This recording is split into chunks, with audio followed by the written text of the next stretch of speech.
नमस्कार, good morning friends. शिक्षा की इस ऑनलाइन मंच पर आप सभी लोग का बहुत बहुत स्वागत है। और जैसा कि हम लोग मानव भूगोल पढ़ रहे हैं, इस मानव भूगोल के अंतर्गत हम लोग मानव भूगोल की मौलिक विचारधाराओं को पढ़ रहे हैं। अब इस मौलिक विचारधारा में हम लोगों ने अभी तक नियतिवाद को पढ़ा और उस नियतिवाद में अभी कुमारी सेमपुल की जो विचार है उसको बताना अभी बाकी है। तो जैसा कि मानव भूगोल की मौलिक विचारधाराएं हैं, तो मानव और पर्यावरण के मध्य संबंधों को लेकर विचारधाराओं का जन्म हुआ।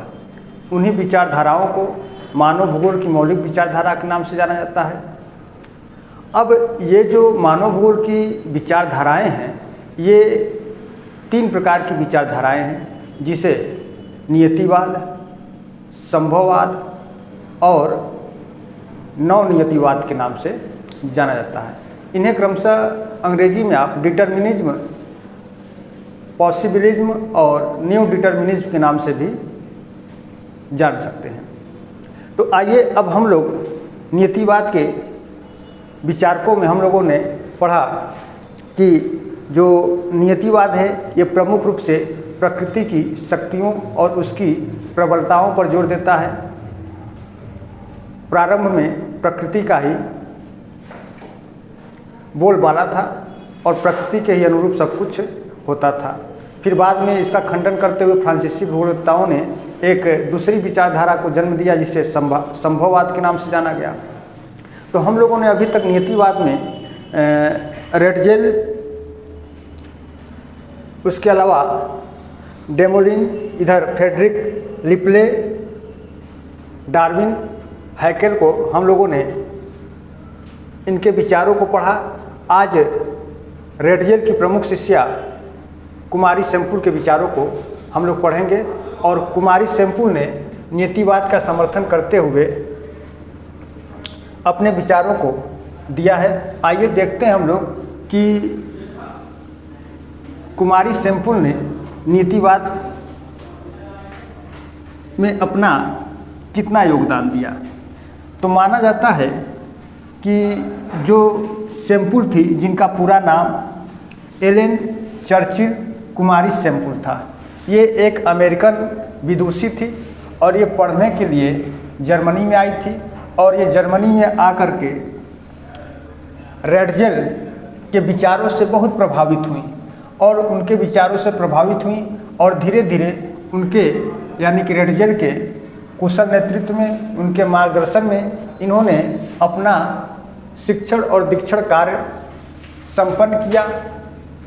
फिर ये रेटजेल की बहुत बड़ी समर्थक बनी और इनकी कह सकते हैं कि प्रिय शिष्या के रूप में आगे चल करके विख्यात हुई।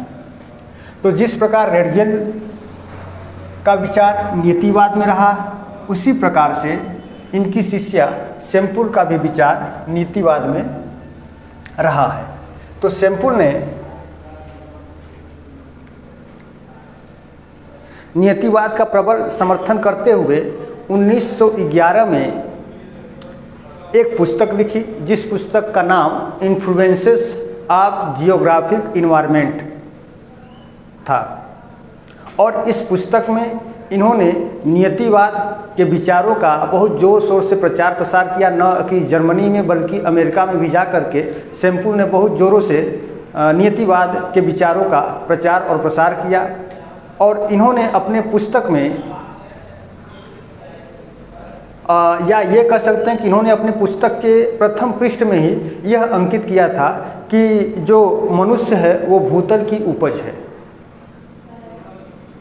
अब भूतल की उपज का तात्पर्य न केवल मनुष्य पृथ्वी का बच्चा है, बल्कि मनुष्य इस पृथ्वी के मिट्टी के धूल के समान है। इसी मिट्टी में वो जन्मा है, इसी मिट्टी में वो पला बड़ा, इसी मिट्टी में वो विभिन्न प्रकार के सामाजिक, सांस्कृतिक और प्राकृतिक तथ्यों को ग्रहण किया और अंततः आगे चल करके इसी मिट्टी में ही वो समाहित हो जाता है। इन्होंने यहाँ तक ये बात कहा। तो सैंपल के बारे में हम लोग जान लेते हैं कि जो सैंपल थी ये एलेन चर्चिल कुमारी सैंपल का नीतिवाद पर विचार। एलेन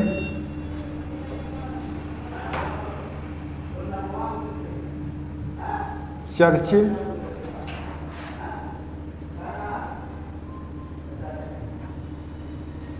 कुमारी सैंपल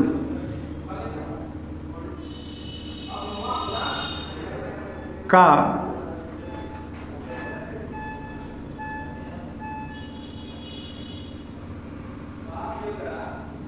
नीतिवाद पर विचार।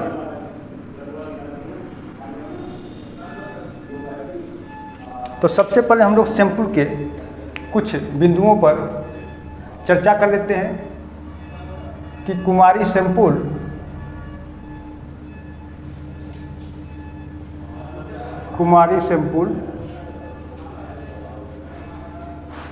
अमेरिका की रहने वाली थी। अमेरिका की रहने वाली थी।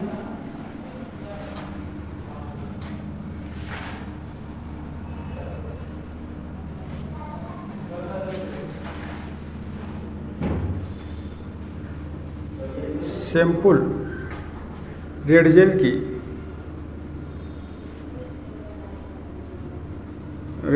की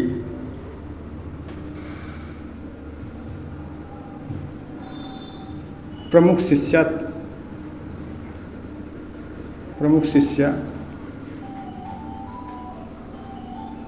थी।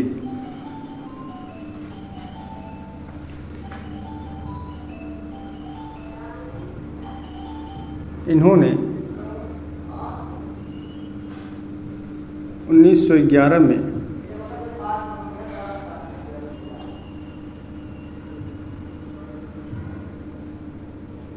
इन्फ्लुएंसेस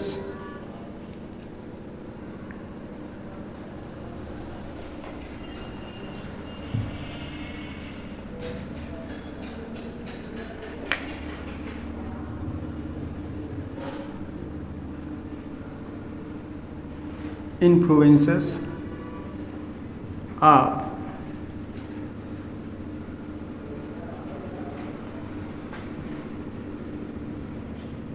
जियोग्राफिक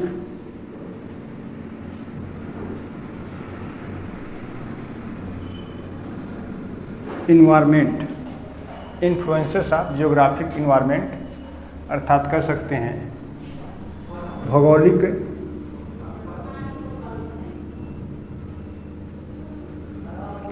भौगोलिक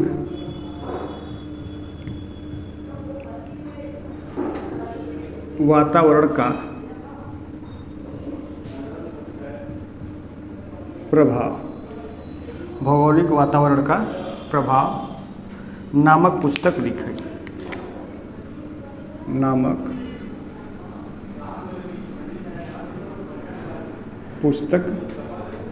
लिखी।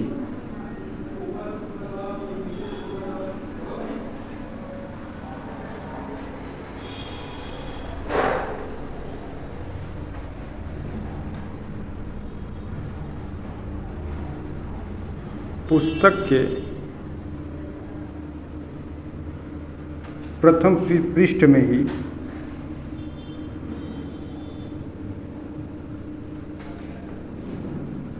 इन्होंने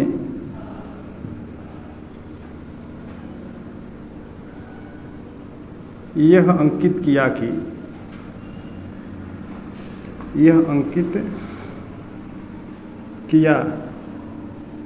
कि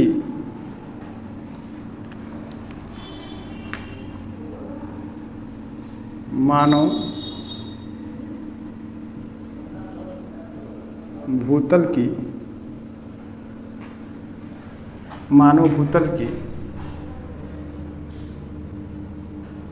उपज है। मानव भूतल की उपज है अर्थात man is a product of man is a product of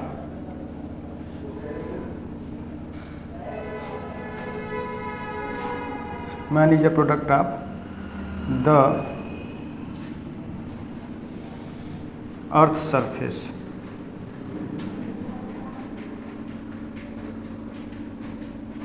अर्थ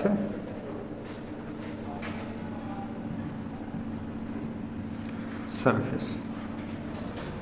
तो देखिए सैंपल के बारे में ये इतनी परीक्षा की दृष्टि से महत्वपूर्ण बातें हैं कि कुमारी सैंपल अमेरिका की रहने वाली थी। सैंपल रेडिजल की प्रमुख शिष्या थी। इन्होंने 1911 में इन्फ्लुएंसेस ऑफ जियोग्राफिक इन्वायरमेंट यानी कि भौगोलिक वातावरण का प्रभाव नामक पुस्तक लिखी और इस पुस्तक के प्रथम पृष्ठ में ही इन्होंने यह अंकित किया कि मानव भूतल की उपज है यानी कि man is a product of the earth surface. और मानव भूतल की उपज है का तात्पर्य इन्होंने सिर्फ यही नहीं बताया कि मानव पृथ्वी का बच्चा ही नहीं बल्कि यह इस पृथ्वी के मिट्टी के धूल के समान है।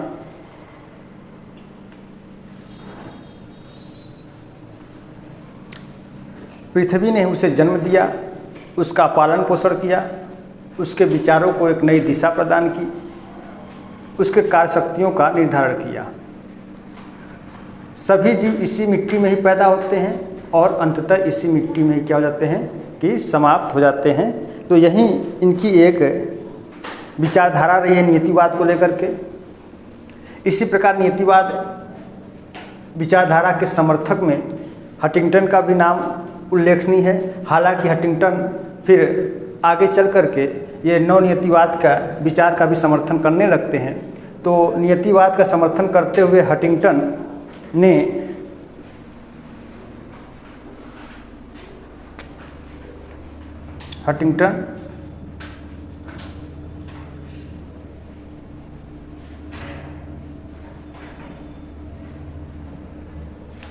नियतिवाद के विचारों का समर्थन करते हुए हंटिंगटन कहते हैं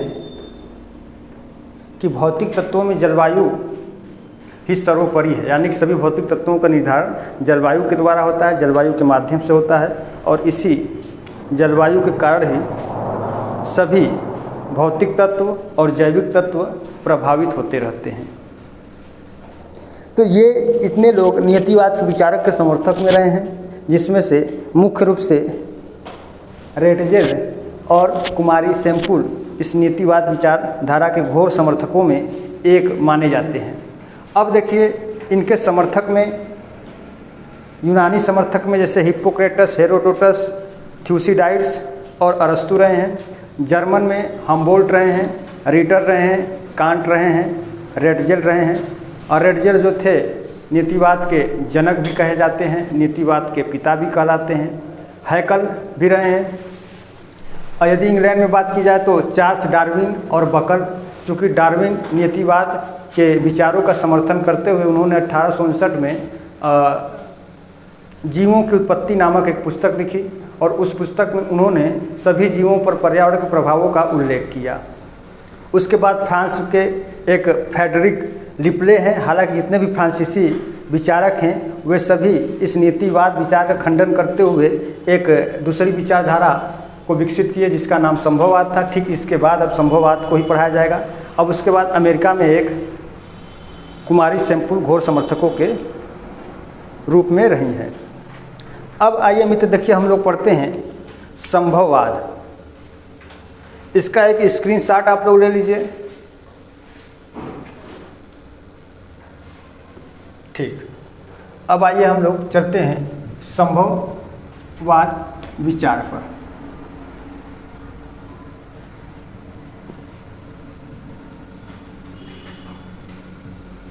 और जैसे ही यह चैप्टर समाप्त होगा और इस चैप्टर यानी कि 3 चैप्टर हो गए, एक भूगोल का अर्थ परिभाषा विषय क्षेत्र, फिर मानव भूगोल का अर्थ परिभाषा एवं विषय क्षेत्र और मानव भूगोल की मौलिक विचारधाराएं। इन तीनों चैप्टरों से एक चैप्टर वाइज MCQ और प्रैक्टिस सेट भी हल किया जाएगा। और यह जो प्रश्न होंगे वे प्रश्न इस तरीके से बोर्ड पर नहीं होगा, वह प्रश्न एक PDF के माध्यम से होगा जिसमें मैं नहीं दिखूंगा, और वहाँ पर प्रश्न होंगे और 4 ऑप्शन भी होंगे, और उन्हीं चारों ऑप्शनों में से आप लोग को भी हल करना होगा मेरे साथ साथ। तो इस तरीके से हम लोग जितने भी चैप्टर को कवर करते जाएंगे उसका एक चैप्टर वाइज हम लोग प्रैक्टिस सेट भी हल करते चले जाएंगे। आइए अब हम लोग चलते हैं संभववाद विचारधारा।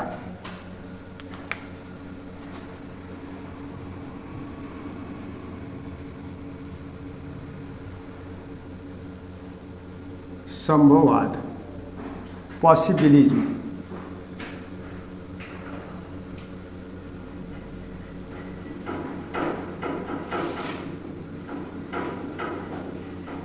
पॉसिबिलिज्म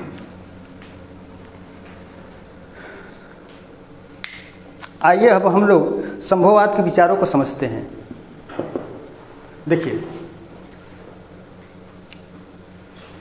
प्रारंभ में नियतिवाद की विचारधारा बहुत तेजी से विकसित हुआ था। फिर उसके बाद नियतिवाद की विचारधारा के बाद संभववाद की विचारधारा ने जन्म लिया। तो नियतिवाद विचारधारा के प्रतिक्रिया के स्वरूप फ्रांस में एक अन्य विचारधारा का जन्म हुआ जिसे संभववाद की विचारधारा के नाम से जाना गया।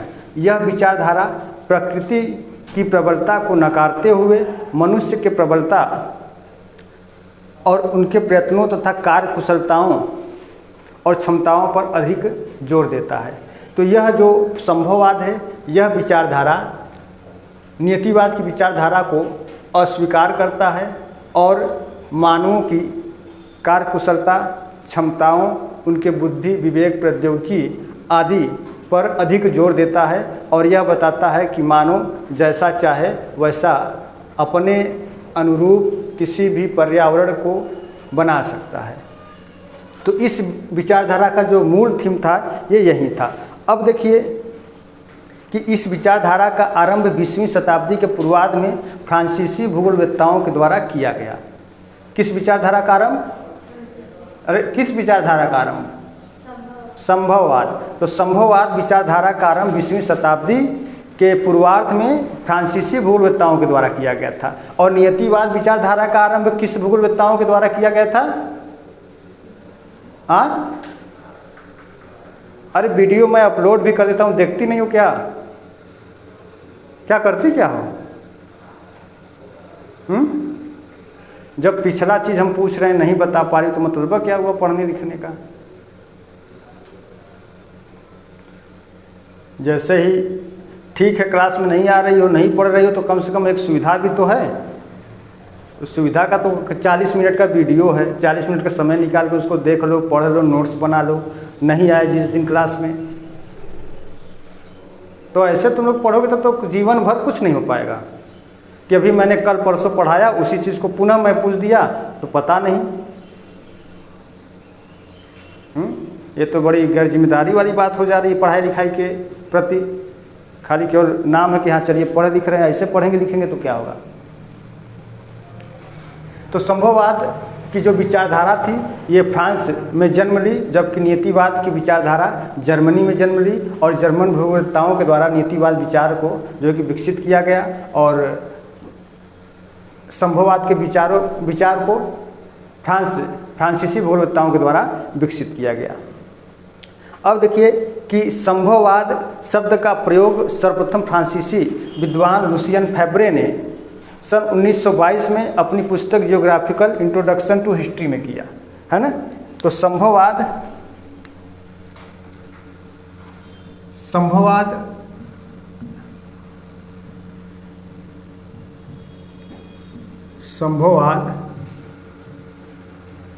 शब्द का प्रयोग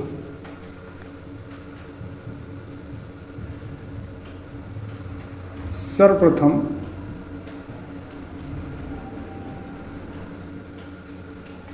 संभववाद शब्द का प्रयोग सर्वप्रथम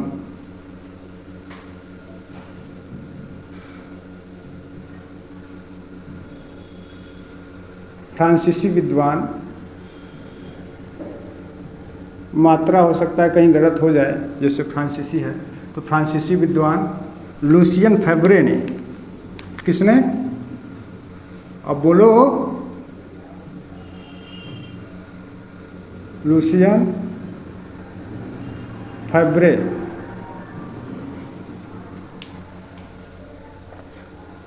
संभववाद शब्द का प्रयोग सर्वप्रथम 1922 में, संभववाद शब्द का प्रयोग सर्वप्रथम फ्रांसीसी विद्वान लूसियन फेब्रे ने 1922 में अपनी पुस्तक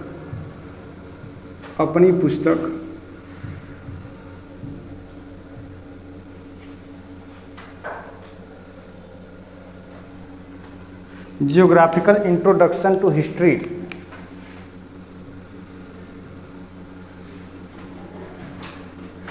geographical introduction to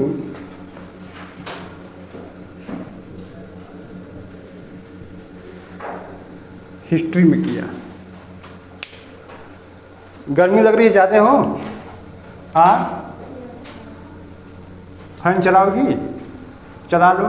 geographical introduction to history में किया। ठीक, तो संभववाद शब्द का प्रयोग सर्वप्रथम फ्रांसीसी विद्वान लूसियन फेब्रे ने अपनी पुस्तक जियोग्राफिकल इंट्रोडक्शन टू हिस्ट्री में किया, और संभववाद को स्पष्ट करते हुए इन्होंने कहा कि कहीं भी अनिवार्यता नहीं है, नहीं, कहीं भी अनिवार्यता नहीं है, बल्कि सर्वत्र संभावनाएं विद्यमान हैं और मनुष्य इन संभावनाओं के स्वामी के रूप में उनके प्रयोग का निर्णायक है ना। यानी कि लूसियन फेब्रे ने कहा कि कहीं भी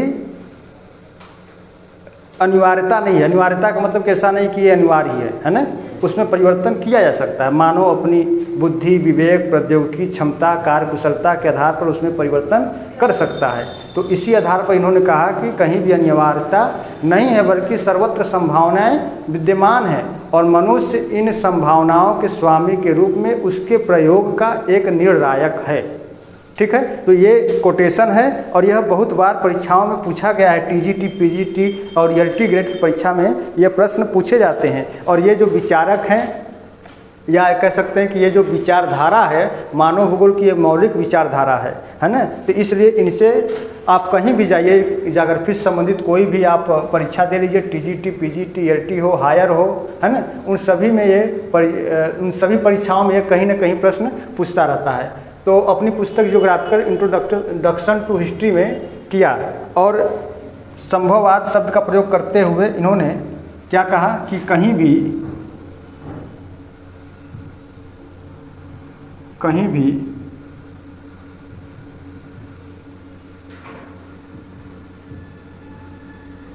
अनिवार्यता नहीं है, बल्कि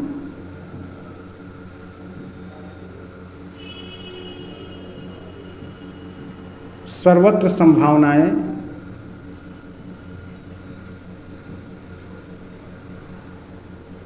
विद्यमान है।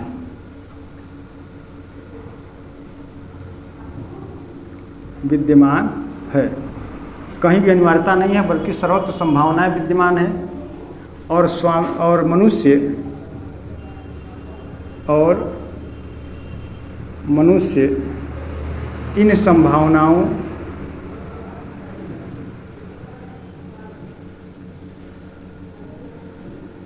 इन संभावनाओं के स्वामी के रूप में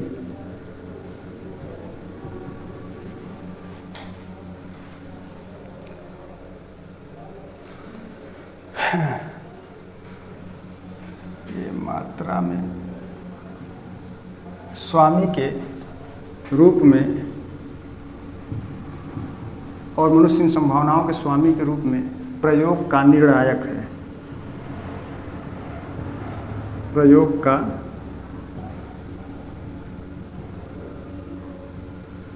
निर्णायक है। तो फेब्रे ने कहा कि कहीं भी अनिवार्यता नहीं है, बल्कि सर्वत्र संभावनाएं विद्यमान है और मनुष्य इन संभावनाओं के स्वामी के रूप में प्रयोग का निर्णायक है। तो यह एक स्टेटमेंट दिया गया था लुसियन फेब्रे के द्वारा। यह स्टेटमेंट इन्होंने अपने पुस्तक जियोग्राफिकल इंट्रोडक्शन टू हिस्ट्री में संभववाद के विचारों का समर्थन करते हुए कहा कि मनुष्य अपनी कार्यकुशलता, बुद्धि, विवेक, क्षमता और प्रौद्योगिकी के आधार पर वो किसी भी जगह और पर्यावरण में परिवर्तन कर सकता है। इसी संदर्भ में ही कहा था इन्होंने कि अनिवार्यता नाम की कोई चीज़ नहीं है, बल्कि सब जगह संभावनाएं ही संभावनाएं विद्यमान है और मनुष्य अपनी कार्यकुशलता, विवेक, बुद्धि के आधार पर इन संभावनाओं का प्रयोग करता रहता है। इसलिए ये लोग नीतिवाद के विचारों का खंडन किए। अब आगे चल करके देखिए कि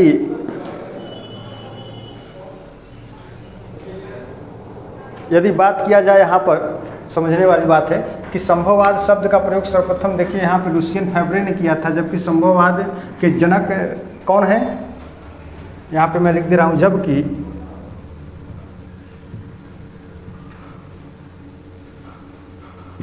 संभववाद के जनक बिडार डी ला ब्लांस है। कौन है? बोलो। देखा, यदि इन लोग को यदि इन्हीं लोग के करियर के लिए थोड़ा सा बोल दिया जाए, डांट दिया जाए ना, तो इसे लगता है कि एकदम ऐसा मुंह फुला रही हैं जैसे लगा था कि हाँ देवरान जेठान जैसे लगा था लड़ाई झगड़ा होगा, कि अब कभी बोलबो ना करिए। क्यों जी? ये देखा, एक तो ये मनमाना आती है, ये देख रहे हो डंडा ना, हाँ 2 डंडा देंगे सही हो जाओगे तुरंत। जबकि संभववाद के जनक बिडार डी ला ब्लांस है। ये देखिए, संभववाद शब्द का प्रयोग सर्वप्रथम लुसियन फेब्रे ने किया, जबकि संभववाद के जनक कौन थे? हाँ, बिडार डी ला ब्लांस हैं। ठीक है ना? तो बिडार डी ला ब्लांस संभववाद के जनक के रूप में माने जाते हैं, और ये बिडार डी ला ब्लांस फ्रांस में मानव भूगोल के भी जनक माने जाते हैं। और जबकि जो लुसियन फेब्रे हैं ये संभववाद शब्द के प्रयोगकर्ता माने जाते हैं। तो अब देखिए, ब्लांस संभववाद के जनक के रूप में भी माने जाते हैं, और ब्लांस ने संभववाद का घोर समर्थन करते हुए लिखते हैं कि मनुष्य स्वयं समस्या और हल दोनों है तथा प्रकृति उसकी उपदेशिका मात्र है। इन्होंने संभववाद का घोर समर्थन करते हुए लिखा है कि मनुष्य समस्या और हल दोनों है और प्रकृति क्या है कि उसकी उपदेशिका मात्र है। तो इन्होंने भी एक कोटेशन दिया संभववाद का घोर समर्थन करते हुए, मैं लिख दे रहा हूँ, संभववाद का घोर समर्थन करते हुए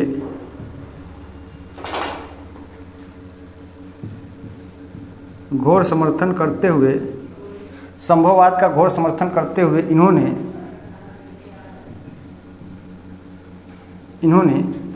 लिखा कि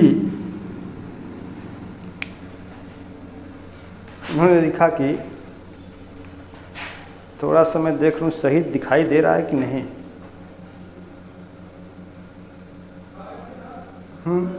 ठीक है।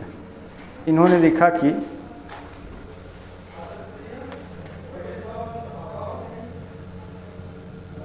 मनुष्य समस्या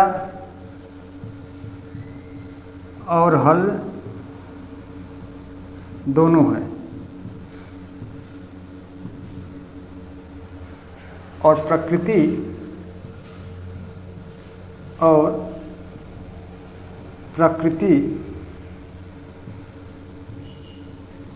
उसकी उपदेशिका मात्र है।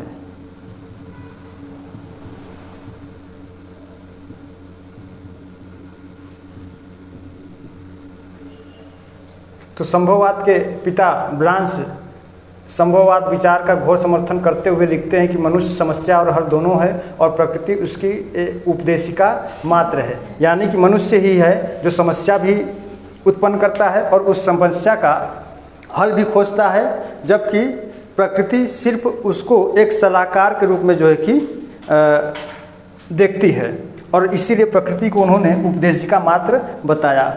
तो ये चीज़ देखिए, ये 2 कोटेशन हो गए संभववाद में, यही सब चीज़ें हैं। इसका विचार का जो मुख्य थीम है वो बात समझ में आ रहा है कि नहीं? विचार का मुख्य थीम ही समझना है कि नियतिवाद प्रकृति पर जोर देता है, जबकि संभववाद मनुष्य के कार्य कुशलताओं और उनकी क्षमताओं पर जोर देता है।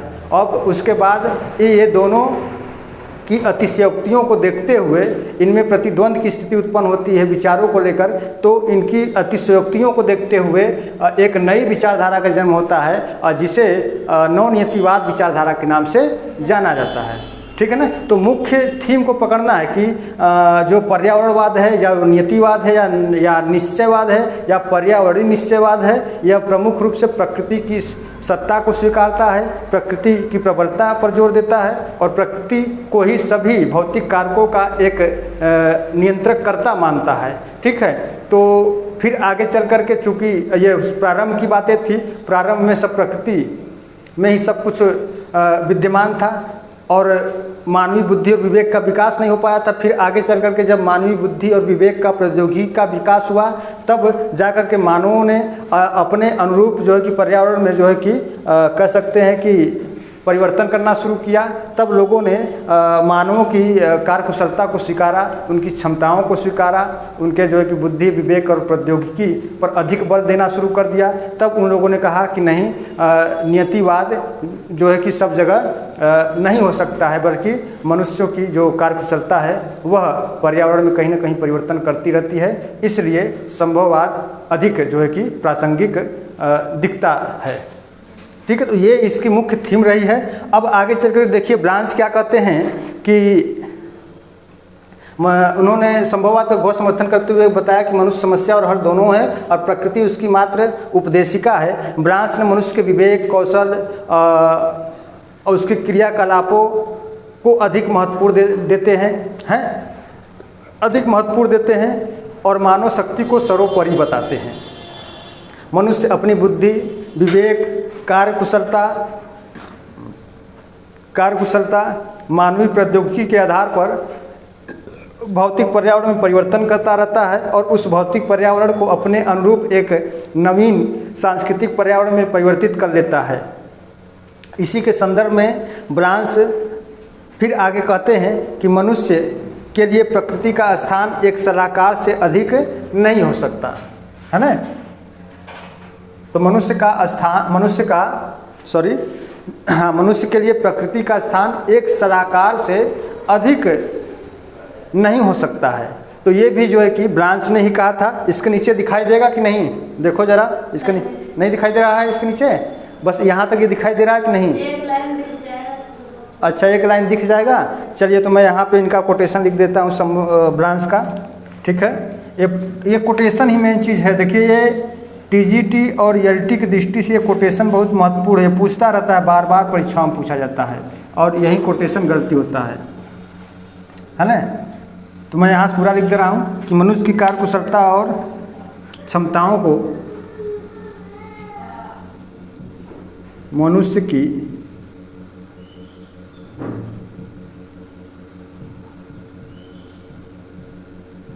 कार्यकुशलता एवं क्षमताओं को देखते हुए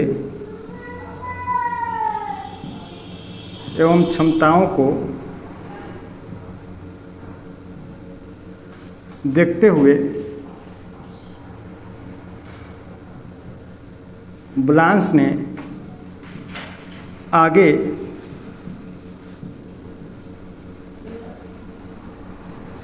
यह भी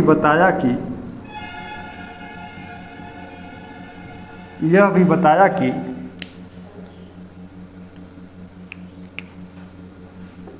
मनुष्य के लिए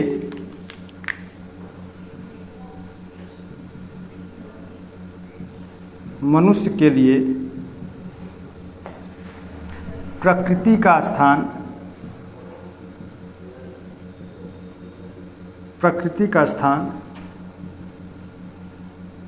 एक सलाहकार से अधिक नहीं हो सकता।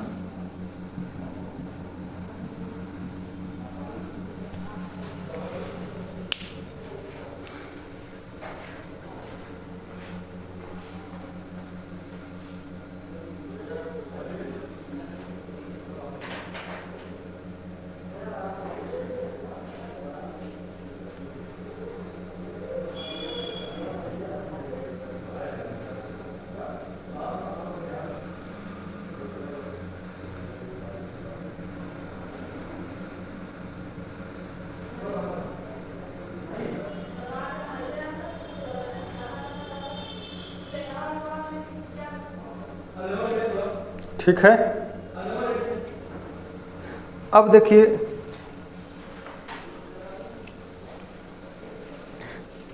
कि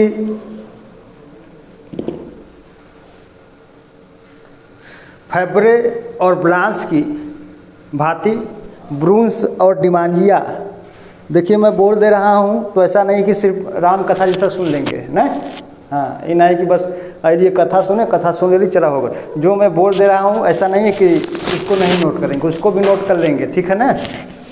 हाँ, तो फैब्रे और ब्लांस की भांति ब्रूंस और डिमांजिया ने भी मानवीय प्रयत्नों और उनकी कार्यकुशलताओं और कार्यकलापों पर अधिक बल देते हुए ये लोग संभववाद के विचारधारा का समर्थन करते हैं। अमेरिकी भूगोलवेत्ता ईसा बोमेन, है ना, एक अमेरिकी भूगोलवेत्ता थे जिनका नाम ईसा बोमेन था। देखिए अब अमेरिकन भूगोलवेत्ता में नियतिवाद के भी विचारक हैं और संभववाद के भी विचारक हैं और नौ नियतिवाद के भी विचारक आ जाएंगे, ठीक है ना। तो अमेरिकी भूगोलवेत्ता ईसा बोमेन का नाम भी संभववाद के समर्थकों में एक विशेष रूप से उल्लेखनीय है और इन्होंने स्पष्ट किया कि मनुष्य अपने क्रियाकलापों के चयन के लिए स्वतंत्र है, न कि प्रकृति के नियंत्रण में है। तो जो ये अमेरिकन भूगोलवेत्ता ईसा बोमेन थे, ईसा बोमेन ने अपनी एक पुस्तक भी लिखा था जिसका नाम ईसा बोमेन की नई दुनिया, भी इनके किताब नई दुनिया के नाम से इनका किताब जाना जाता है।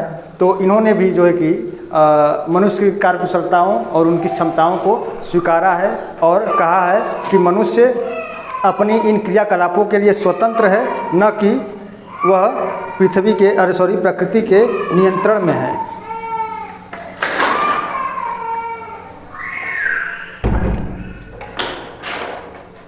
ठीक है, तो ये इतनी बातें देखिए थी संभववाद के विचारकों को लेकर के। हाँ, अब यहाँ पर मैं लिख दे रहा हूँ, कहाँ लिख दूँ, चलिए यही लिख दे रहा हूँ कि संभववाद विचार के समर्थकों में ये दिखाई दे रहा है कि नहीं, दिखाई दे रहा है? हाँ, ये नहीं दिखाई दे रहा था, अब देखो दिखाई दे रहा है ना। ठीक, समर्थकों में देखिए, ठीक है कोई बात नहीं, परछाई आ रहा है तो अभी मैं हट जाऊँगा तो सही हो जाएगा। समर्थकों में ब्लांस और फैब्रे तो हो ही गए, तो इसमें देखिए ब्रूंस हैं, ब्रूंस, डिमांजिया, ब्रूंस हैं, डिमांजिया हैं, और आगे देखा जाए तो क्या नाम था इनका, जो है कि होता है ईसा बोमेन, है ना, ईसा बोमेन। ठीक है, तो ये इनके समर्थकों में रहे हैं, संभववाद के समर्थकों में ये इतने लोग रहे हैं। अब देखिए, अब इसके बाद जो होगा या जो अगली विचारधारा आएगी वह नवनियतिवाद विचारधारा के नाम से जानी जाएगी। हालांकि इस नवनियतिवाद विचारधारा से मैं थोड़ा सा परिचित करा देता हूं, फिर इसके आगे के नेक्स्ट के क्लास में हम उस विचारधारा को प्रॉपर तरीके से समझेंगे और डिटेल से उस पर चर्चा और परिचर्चा करेंगे। तो देखिए, अब बंद कर दो लिखना, सब समझ लो पहले कि एक तरफ प्रकृति की प्रबलता और दूसरी तरफ मनुष्य के कार्यकुशलताओं की प्रबलता, है ना। यानी कि कह सकते हैं कि प्रकृति मनुष्य पर अपनी प्रबलता और मनुष्य अपनी कार्यकुशलताओं की प्रबलता को आजमाता रहता है। इन दोनों की अतिशयोक्ति को देखते हुए इनमें अनुकूलन और सामंजस्य को स्थापित करने के लिए एक नई विचारधारा का जन्म हुआ। उस विचारधारा को नवनियतिवाद विचारधारा के नाम से जाना गया। यह नवनियतिवाद की जो विचारधारा थी यह ग्रिफिथ टेलर के द्वारा दी गई थी, या कह सकते हैं कि ग्रिफिथ टेलर ही इस नवनियतिवाद विचारधारा के प्रवर्तक माने जाते हैं और ये इनके जनक भी कहलाते हैं। अब जो ये नवनियतिवाद विचारधारा है, तो जो नवनियतिवाद विचारधारा है ये प्रमुख रूप से जो है कि अनुकूलन और समायोजन पर जोर देता है। अब यह अनुकूलन समायोजन किसके? एक दूसरे किसके? पर्यावरण और मनुष्य दोनों के एक दूसरे को जो है कि लेकर के इनके अनुकूलन और इनके समायोजन पर जोर देता है। और टेलर ने इस विचारधारा का एक वैज्ञानिक रूप से जो है कि कह सकते हैं कि विश्लेषण किया, इसलिए नवनियतिवाद विचारधारा को वैज्ञानिकवाद के भी नाम से जाना जाता है। और इन्होंने इस नवनियतिवाद विचारधारा को एक पुलिस ट्रैफिक के समान माना, इसलिए इस विचारधारा को रुको और जाओ यानी कि स्टॉप एंड गो विचारधारा के नाम से भी जाना जाता है। तो नवनियतिवाद विचारधारा को नवनियतिवाद एक नाम हो गया, ठीक है, रुको और जाओ दूसरा नाम हो गया, वैज्ञानिकवाद तीसरा नाम हो गया, और नवनिश्चयवाद ये चौथा नाम हो गया, या नवनियतिवाद भी कर सकते हैं। यानी कि जो नियतिवाद है उसमें नौ लगा दीजिए तो क्या बन जाएगा, वो टेलर की विचारधारा बन जाएगी, है ना। तो इन्होंने स्टॉप एंड गो की भी संज्ञा इन्होंने दिया। अभी देखिए पीजीटी 2021 के परीक्षा में, उत्तर प्रदेश के पीजीटी 2021 में पूछा गया था कि रुको और जाओ वाद या रुको और जाओ विचारधारा किसने दिया था या यह किसने प्रस्तुत किया। तो हालांकि टेलर तो है ही, तो टेलर तो सब जगह हैं, लेकिन आयोग ने टेलर को नहीं माना, आयोग ने टेलर को नहीं माना, उसने मैकिंडर को मान लिया। अब हो सकता है कि किसी ने जो है कि उस पर चैलेंज न किया हो क्वेश्चन पर, इसलिए वो वहीं का वहीं रह गया। कुछ ऐसे भी विद्यार्थी हैं जो गलती से गलती कर दिए, टेलर की जगह मैकिंडर कर दिया, और उसी प्रश्न से वो लोग जो है कि आज नौकरी कर रहे हैं, है ना। यदि कोई कोर्ट में ये चीज़ दे दिया होता तो आज वो लोग बाहर हो गए होते और कंपटीशन और आगे बढ़ गई होती। तो ये हालांकि अब ये आयोग और हम लोगों की जागरूकता, हम लोग जो कि इतने अवेयरनेस नहीं रहते हैं प्रश्नों को लेकर के, इसलिए एक एक प्रश्न की बहुत बड़ी वैल्यू होती है ना। तो इसलिए प्रश्नों पर ऐसा नहीं है कि जो है कि एक बार प्रश्न आ गया तो गलत मान लिया तो छोड़िए जाने दीजिए, हम किसी पर डिपेंड हो जाए, नहीं, हमें अपना काम करना है। जब चैलेंज कर दिए होते, जो यदि कोई भी चैलेंज किया होता तो उसको मानना ही पड़ जाता आयोग को। तो अब इसके आगे की जो वीडियो होगी, जो नेक्स्ट क्लास होगा, उसमें हम लोग नवनियतिवाद की विचारधारा को पढ़ेंगे। फिर उसके बाद हम लोग मानव हो सकता है कि मानव का उद्भव और विकास पढ़ें, या मानवीय जनसंख्या या विश्व का जनसंख्या घनत्व प्रतिरूप जो भी हो वो हम लोग पढ़ेंगे। अब इसके आगे के क्लास में अब हम लोग जो है कि जैसे ही नवनियतिवाद खत्म हो जाएगी वैसे ही हम लोग जो है कि एक चैप्टर वाइज प्रैक्टिस सेट को भी हल कर लेंगे पीडीएफ के माध्यम से। और हाँ, कुछ लोग का जो है कि कमेंट भी आ रहा है कि भूगोल के लिए कौन कौन सी किताब का अध्ययन कर सकते हैं। तो इसके विषय में भी मैं एक वीडियो बनाया हूं और मेरे चैनल पर ही वो वीडियो पड़ा होगा, वहां से जाकर के आप लोग देख लीजिए। वहां पर मैं ज्योग्राफी के बुक्स का रेफरेंस दिया हूं, तो वहां से आप लोग देख सकते हैं। और फिर उसके अलावा कुछ पुरानी वीडियो हमारी चैनल पर अपलोडेड है, पहले से पड़ी हुई है, तो उस पर भी कुछ लोग कमेंट कर रहे हैं कि नहीं इसका आंसर ये नहीं ये होगा।